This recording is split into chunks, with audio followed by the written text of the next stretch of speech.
Və investisiya haqqında da danışmaq istəyirəm. Hər dəfə deyirlər ki, nəyə investisiya edim ki, qabağa düşüm. Buradan qadınlara da, hətta kişilərə də səslənmək istəyirəm ki, ən böyük investisiya siz özünüzsüz. Özünüzə etməlisiniz investisiya. Çünki siz sağlam olanda sizin beyninizdə yeni fikirlər yarana bilər və yeni ideyalar yarana bilər və siz həyatınızda hansısa bir dəyişiklik edə bilərsiniz.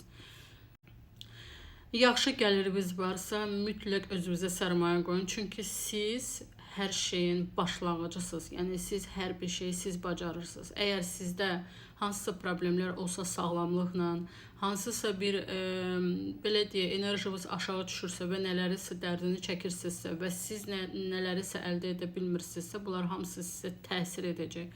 Ona görə də ən böyük investisiya insanın özünədir.